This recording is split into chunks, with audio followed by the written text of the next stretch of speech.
This is Paradise Podcast number 56, and today we're talking about simulating flapping wings. So I think we'll have two podcasts out of this paper because it is quite big. I've noticed that in the last podcast we've been going quite a lot. But this podcast will be about the flow physics of flapping wings, and then the second part, will be about simulating them. And to do that, we're going to be looking at this paper called Quasi-steady versus Navier-Stokes solutions of flapping wing aerodynamics. Now, flapping wings, I have talked about in a few other podcasts, but they are incredibly important because, first of all, they're really complex, so that's really cool from an aerodynamics point of view. But also, flapping wings in general, the type of lift that they produce, or the types of lift that they produce, result in them being very efficient flyers, like insects and birds fly incredibly efficiently, and they're even more efficient than we understand because every few years we make new breakthroughs in terms of understanding of how they fly, and we realize, oh wait, they actually fly much better than what we thought to begin with, and they're not worse than our aircraft, which initially people thought, which didn't make sense because like how can millions of years of evolution be worse than something that we came up with in a few years? But yeah, so we're figuring out that flapping wings and a bunch of other styles of flapping are better than what we can do. So in this paper, let's look at what they did in terms of investigating flapping wing flight and simulating it. First of all, micro air vehicles, typically 15 centimeters or less in size, will likely be used in a host of applications in the coming years for military uses to agricultural, industrial functions, and even recreational pursuits. So the small size of MAVs can result in many beneficial qualities such as high maneuverability, low operating costs, as well as being inconspicuous. So all the peeping toms out there, that we happy. So the design of MAVs is also hampered by the complex aerodynamics of flapping wing flight, which are quite different from aerodynamics that govern larger manned vehicles. In particular, they operate at under a Reynolds number that is in orders of magnitude smaller. So for large human occupied vehicles, the Reynolds numbers are in the orders of millions, tens of millions, and even higher. For MAVs, or let's say for UAVs first, then they become in the hundreds of thousands and maybe the millions. For MAVs, they're even lower. They're like in the hundreds, thousands, and maybe tens of thousands for the Reynolds number. So they're far lower. And the reason why this is important is because at lower Reynolds numbers, the viscosity effects dominate the flow physics, and that changes the flow physics. So at higher Reynolds number, for example, a vortex that is being produced will propagate downstream quite a lot. And low Reynolds numbers, the vortex will die out much quicker because the viscosity is really just pulling it apart. Kind of, oh, I shouldn't say that. It's resisting its motion, but yeah, it looks like it's being pulled apart when you look at it in a flow vis sort of situation. So they say operating this regime reduces new challenges associated with the aerodynamic efficiency and lift generation, while their small size of MAVs makes them particularly susceptible to environmental factors leading to challenges associated with stability and control. So let's talk about this here. This is a very important fact that most aerodynamicists that look into this don't realize until they start designing their MAVs and their UAVs and even slightly larger aircraft. To illustrate this, I just want to give you a quick example. Quite a few years ago, I was talking with this company they wanted to make flying cars effectively. So they wanted to, everyone for years have wanted flying cars. They wanted to make some of them. And they had funding and they were going along for a couple of years. And then they realized that once they did their sizing and they did some test flights, that it was in their vehicle, which wasn't anything, it wasn't bad. It was good design. It was just incredibly susceptible to gusts and just changes in the oncoming free stream. The reason why is because it was so small. So if you want to make a flying car, for example, it's only going to take a couple of people, or maybe four people at most, to be practical. It's going to be very small. It might have a wingspan. I think this one was of 3 or 4 meters, so it was easy to get around the city. But being so small means that you're very susceptible to gusts, because when you think about it, a gust is a localized change in the flow conditions. And if you have a small aircraft, that localized change is going to effectively engulf the entire aircraft or a good portion of it. And so it's going to be more effective than if you have a much larger aircraft.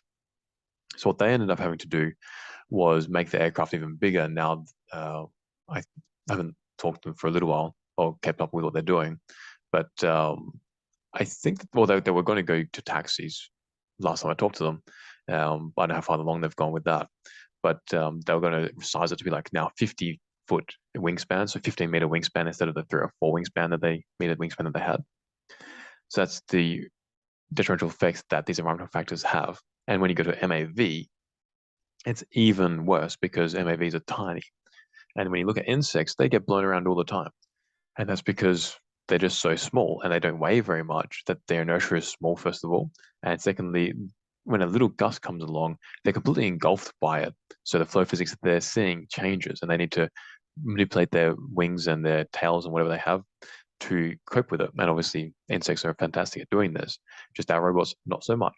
That's what makes it hard. So that's what this environmental factors means. So let's move on. While still not available in the market, a number of prototype flapping wing MAVs have been created by research groups. The majority of these small robotic flyers have wing and body shapes that are similar to those found in nature. These are called biological flyers, and they have many desirable traits that would be beneficial for MAVs, as you can expect. Like Mother Nature has already done the work for us, so we should kind of look to what has been done there to get some inspiration. It'll be very easy for us instead of trying to reinvent the wheel. So they say that there are a variety of computational techniques ranging from accurate, time-consuming Navier-Stokes equations to simplified but fast quasi-steady models. So this is where they're trying to determine how to simulate flapping wing flight. Quasi-steady models have long been used since they allow for simple algebraic equations to express the aerodynamic forces. So what this means is they're very simple equations to solve. You can solve them directly. You don't have to do iterative processes like you have to do in CFD. So that makes them very quick. They say the computational efficiency allows for the model to be used for quickly checking the effects of changing key design parameters, such as flapping and pitching amplitude, pitching duration, pitch axis, and wing geometries. So all these things you can change on your MAV to change the flow physics, the lift being produced and the drag being produced, which we'll look at in a second. This is particularly important for MAVs because their small size and operating speeds, lift and thrust, need to be produced with moving wings. And this is something to do with all flapping flight. They're with birds, for example, in podcast number 6, when I talk about bird flow physics. And here, wings are doing all the work. It's not like airplanes where we have our wings producing the lift, but our jets or our turbofans producing the thrust. Wings have to do it all. So the quasi-steady model ignores the effects of the flow history and instead considers the forces generated only by the instantaneous orientation and velocity of the wing. The only time dependence comes from the kinematics of the airfoil and not from the fluid flow. Since flow history is not taken into account, not all unsteady mechanisms such as wing-wake interactions are captured. Ellington found that the steady-state model was insufficient based on the data available at the time. So Sane and Dickinson created a revised quasi-steady model that showed good estimates for measured forces based on empirically determined coefficients of lift and drag. Variants of this model are widely used for studying the flight dynamics of flapping wings due to its simplicity. So let's talk about all this. What they're saying is, for a long time, quasi-steady models, which have been based on either just simple theoretical equations or empirical data, have been used to give give an estimate of how a flapping wing is moving the flow or creating lift and drag. Some are better than others. Now let's talk about this empirically determined quasi-steady model. What does that mean? So empirically determined means effectively you have some sort of database of information, whether that's achieved through experimental or real life situations or even CFD if you want to make a simplistic model of that, whatever you want. You just have a bunch of data. Then you make an equation or a bunch of equations that model this data. So for example, let's say for a wing, if you want to have a certain size wing, you want it to be pitched at a certain angle, you want it to be flapping at a certain rate, you then look at your database and then you do an interpolation effectively, or you use your equation to tell you what the resulting lift will be based on other data you have. So it's an interpolation or extrapolation. Now that's effectively tantamount to a educated guess, because empirical equations are usually not that good. If it's for a very well understood phenomenon, such as regular lift being produced by fixed wing aircraft, that's fine. But for flapping wings, which we still don't really understand properly, it's not as good because a lot of the data that we get comes from robots that we do have, which have been built on flawed premises of flapping wings anyway. So it's a erroneous situation all round. And we'll get to actually one point below how our erroneous robots function. So let's move on. The question then arises, when a quasi-steady model can give an accurate approximation for the aerodynamic forces and moments on low Reynolds number flyers. The quasi-steady model that they've recently used, like the best one that people are using, is low fidelity but suitable for initial results. So if you want to just get a general idea as to what your MAV is going to be doing, using this model is decent. So the objective of this study now is to assess whether the quasi-steady model differs the most from the Navier-Stokes solution. So like a typical CFD, RANS, URANS, DES, LES, DNS situation by comparing the results of aerodynamic lift, drag, and moments compared to the quasi-steady results. They say that we use the cycle averaged coefficients to quantify the accuracy of the quasi-steady model.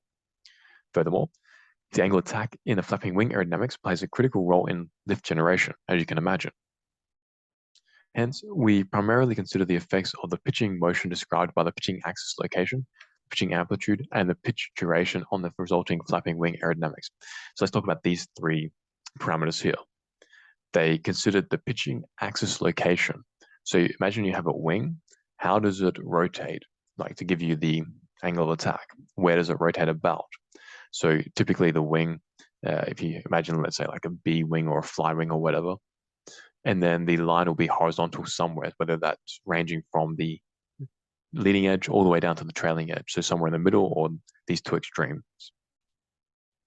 So that's where the pitching axis location is located. That's what it refers to.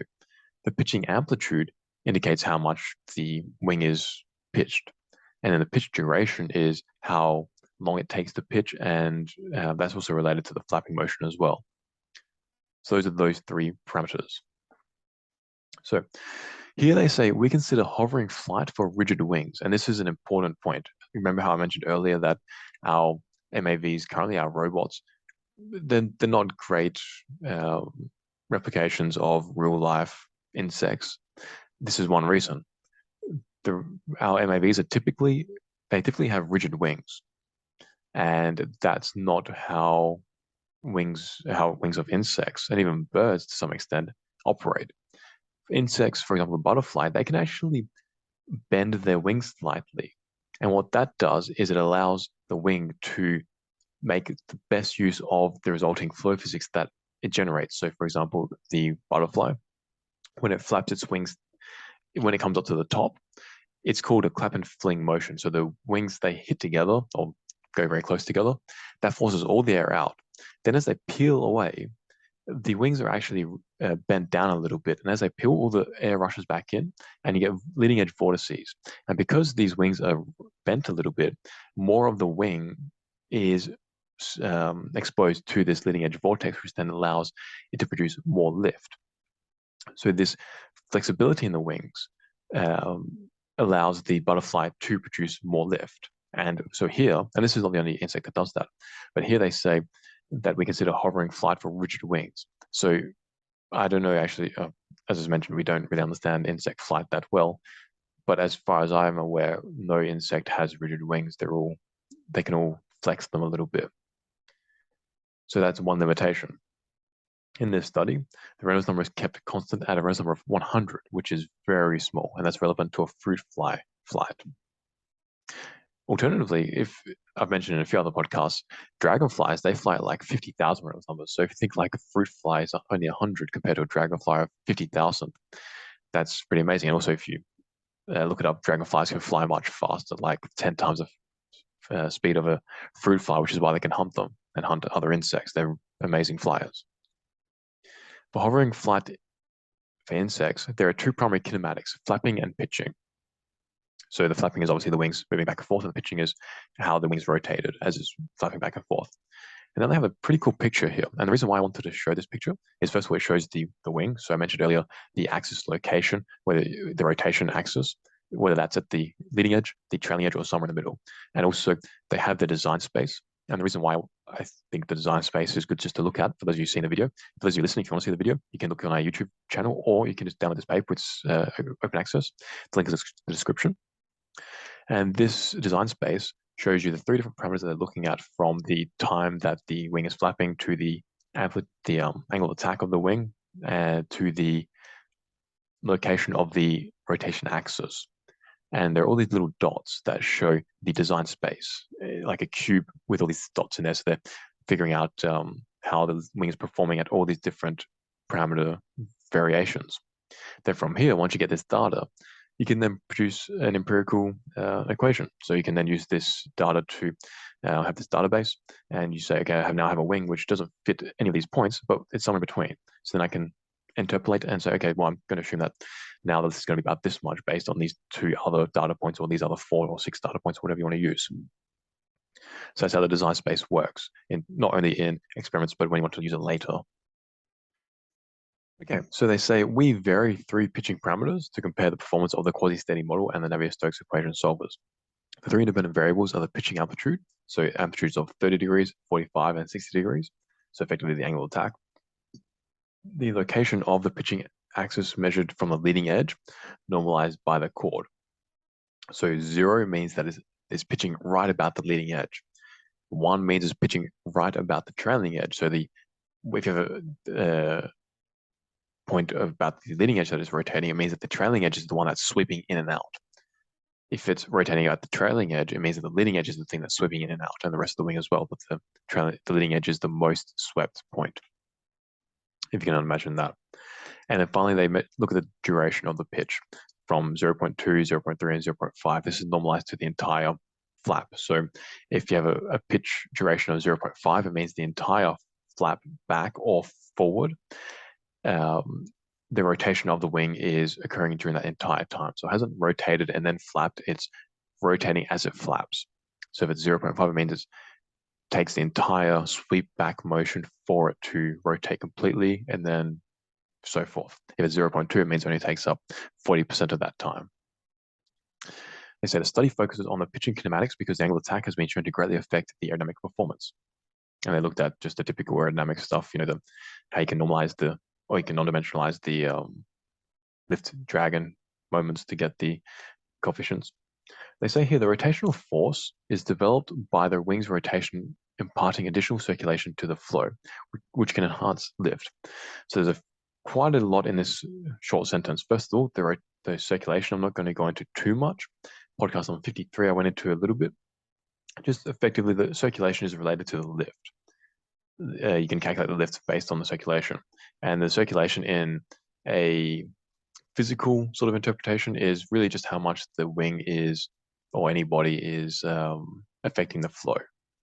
And what they're saying here is that there is additional circulation, which is enhances lift, which is, like, we understand that's holds true based on our mathematical equations that we have.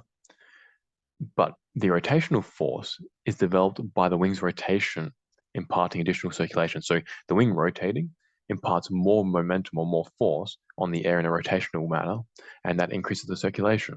So you not only have the linear or the translational motion of the wing, but also the rotational motion. And those 2 different motions have their own impacts on the flow, and they produce lift and drag and other forces by themselves as well. And I'm sure that there's also a synergistic effect.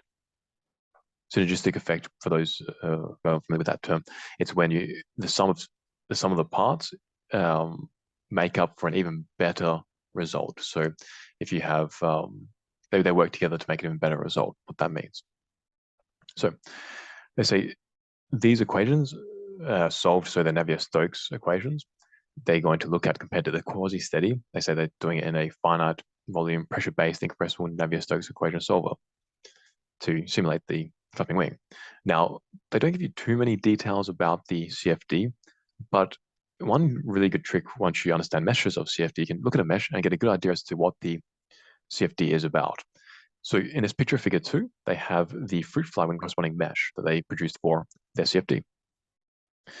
Now, from this mesh, you can get a good idea as to whether they're using anything from RANS to DNS. So by looking at this mesh, I can immediately tell that it's not DNS because the grid is just too coarse. To do DNS, which is direct numerical simulation, that's the best point. And it takes so much computational power just to do like a simple cylinder in a flow and in a low speed flow at that. You need to have a very fine mesh, and that's because you're resolving all the vorticity and all the turbulence and etc. It's very computationally expensive. This mesh is not nearly coarse enough. Now, even still, I don't think it's LES. LES is large eddy simulation, which is the second best approach for Navier-Stokes approaches. And that's because the mesh is too coarse again. And then even still, DNS, it probably isn't DNS either because it could be, but I doubt it because, again, the mesh is fairly coarse. I think it's probably URANS, so unsteady Reynolds average Navier-Stokes.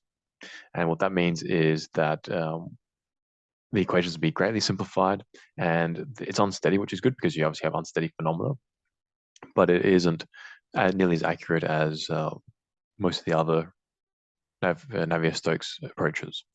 So that's one tip. You can look at a mesh and get a good idea as to what the fidelity of the model is, what the accuracy of the model is, in other words. And here they give you a count. They say that they use 7 million cells. That's not that much. So I'm quite certain it's not DNS either, which is the third best below LES. Now, what's cool is they, in figure 4, they have the Navier-Stokes solutions and they have all these design spaces. So they have 3 different graphs here, and they show you on graph 1, they have the angle of attack on one axis and the time it takes to rotate on the other axis. And then they've colored this with the lift being produced, the CL. And this is for when the wing is rotating at the leading edge. And interestingly, what this shows is to get the most lift, you want to have the smallest rotation time and the highest angle of attack. So it has to be a very aggressive, in other words, when it is rotating about the leading edge. This contrasts with the opposite, where if you're rotating about the trailing edge, the higher the rotation and the quicker you rotate, the less lift you're producing. You're actually producing negative lift, so negative 0.5 compared to 1.5. So the maximum, let's say if you rotate the wing at 60 degrees and it only takes 0.40% of the time to rotate when you're rotating about the leading edge, you get a lift coefficient of 1.5. If you're rotating about the trailing edge and you have an angle of attack of 60 degrees, and again, it only takes 40% of the time sweeping back to rotate, it's minus 0.5. So the exact opposite trend. And then if you're rotating about the midsection, it's pretty much just constant. Like it really doesn't matter too much what angle of attack you have and how long it takes to rotate. You're between 0.45 and 0.6 in the lift coefficient. So that's pretty cool. It shows how different the flow physics becomes based on the resulting lift coefficient, depending on where you rotate the wing and how quickly you rotate it. They say the global trends in this figure suggest that the extreme pitching kinematics, i.e. the motion where the pitching amplitude is largest, above 45 degrees, the duration is short, so less than 60% of the time it takes to sweep back or forward, and the pitching axis is at the leading or trailing edge have the most effect on the lift coefficient. So in other words, the more extreme the wing motion, the more extreme the effects on the lift coefficient, which makes sense. Then they have another figure which has, it shows you the lift, among other things, the lift being produced with time. So sweeping back and forward for the different angles of attack and for different times it takes to rotate the wing. So from 60% of the time to 40% of the time. And interestingly, it shows that if you're pitching around the middle of the wing and you're pitching at about 60% of the time, so about a mild pitching rate, the lift coefficient is pretty much always positive, regardless of whether you're moving forward or backwards. And if you rotate the wing more, it actually drops a little bit. So the best lift is being produced when you have only 30 degrees pitching compared to 60 degrees. Now, if you were to rotate the wing about the trailing edge, the lift just goes terrible. Like literally it's there most of the time that it's sweeping, it's not producing any lift at all. So what this means is pitching about the trailing edge of a flapping wing is not how insects do it. I mean, if they do it, they have some other mechanism to produce lift because looking at this graph, there's no way you can produce any positive lift from doing this. And likewise, the drag is similarly chaotic. So what I can sort of conclude from this is that insects are probably pitching their wings anywhere between the midspan to the leading edge in that region there, it looks like. And what they have is cool here, the ISO surfaces of the Q criterion to provide a visual indication of the vortical structures in the flow field. So a few things that I want to describe here. First of all, they're plotting the different angles of attack that the wing is pitched at, from 30 degrees to 60 degrees. And interestingly, the higher the pitch angle, the smaller the vortical structures are. So at 30 degrees, there are a lot of vortical structures and they're very big. And as you increase angle of attack to 60, they become very small. And that's interesting because I thought perhaps it might be the other way around, because you'd imagine like if you have 60-degree angle of attack, you're moving a lot more of the flow and it's very aggressive, but then it may be a stall pattern. And also we have to remember that the wing is not flexing, it's rigid, so that may also affect the flow physics that we're getting compared to insects. So that's something to be mindful of. They say large vortical structures are produced when the wing is pitching at a lower amplitude, so amplitude of 30 degrees. Since the angle of attack is the highest during the mild stroke. When the pitching amplitude is 60 degrees, the vortical structures are relatively small. So that's where I'm going to end this podcast. I'm going to pick it up in podcast number 2 because it's getting a bit long already. And I'll see you there. But make sure to check out the atmospheric hawk if you want to make your experiments better. It actually measures the density of your air, so you can get rid of that error in your experiments. And also helps validate your CFD. Link in the description. Peace out, amigos.